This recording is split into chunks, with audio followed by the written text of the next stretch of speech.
Welcome to another episode of Locksmith Life. And today we have a customer who's lost the keys to their outbuilding garage.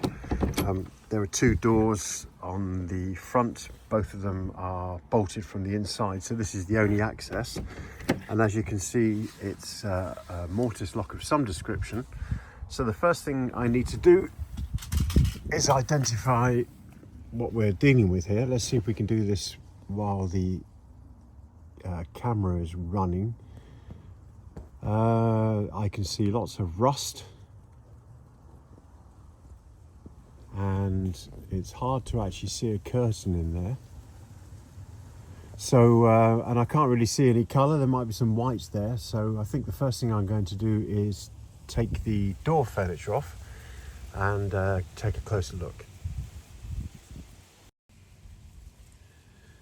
Okay, so the screws have been taken off and we're now going to do the big reveal, see what we've got behind this door furniture. Quite a lot of grub by the looks of it. And let's have a closer look. Let's get ourselves into focus here. There we go. Well, I can still see white.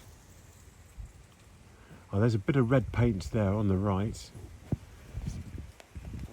And if we look up, we can see that there is actually a barrel inside there, and there is hard plate above.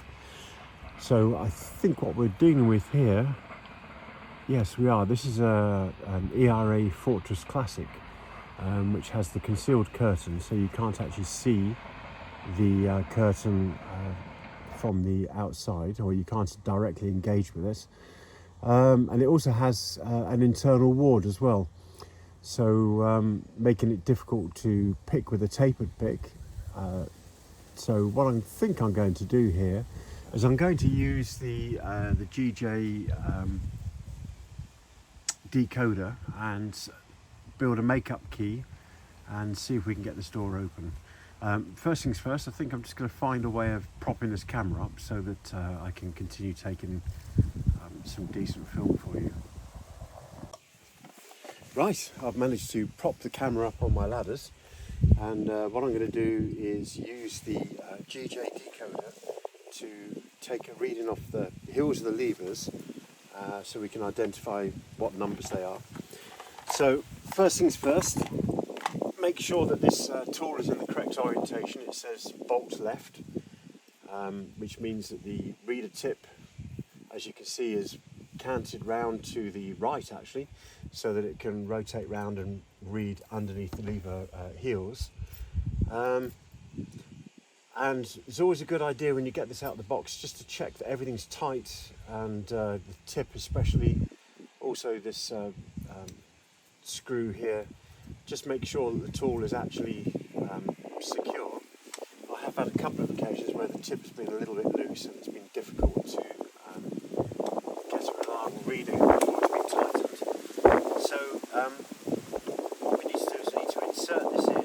It's a concealed curtain, as I said, so once that's inside there, I'm going to rotate it round and I'm going to pull it all the way back against the cap.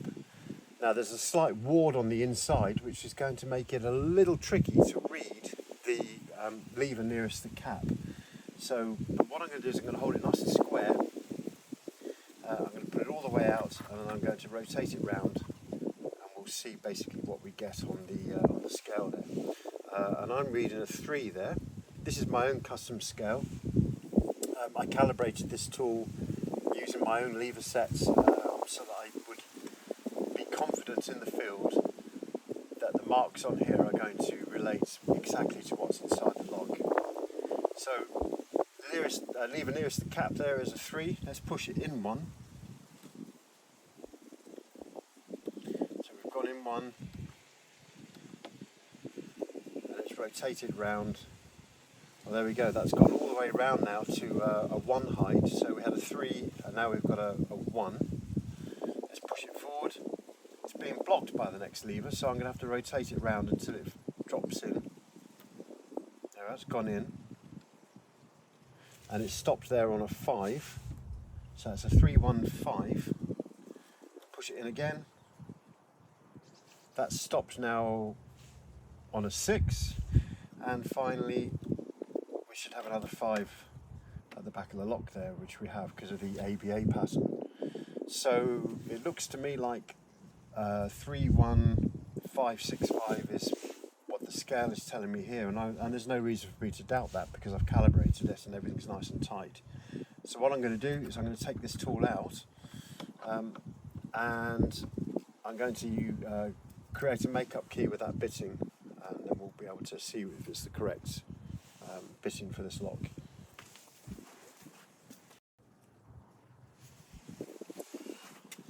So I've set up the makeup key with a 31565 as per the reading on the decoder, and if we look at the actual key, you can see that there are cutouts at the bottom there on the bits itself, and those cutouts will correspond with the internal ward on this Fortress Classic, allowing us to be able to rotate this and get the open on the lock. So I'm going to pop that in, and if we turn it in the unlocking direction, there we go, that's actually started to rotate. So let me put these bits down. There we go. Okay, so a little bit of a wiggle, a little bit of a turn there. That's done a full circle. Let's put the furniture back on. And there we go, the door is open. Excellent. Okay, so what is sometimes a tricky lock to curtain pick has now proved to be quite simple with the decoder, and using this makeup key that's designed to open the Fortress Classic as well as the standard Fortress, we're able to get this open, and yeah, it's worked out really well. That's great.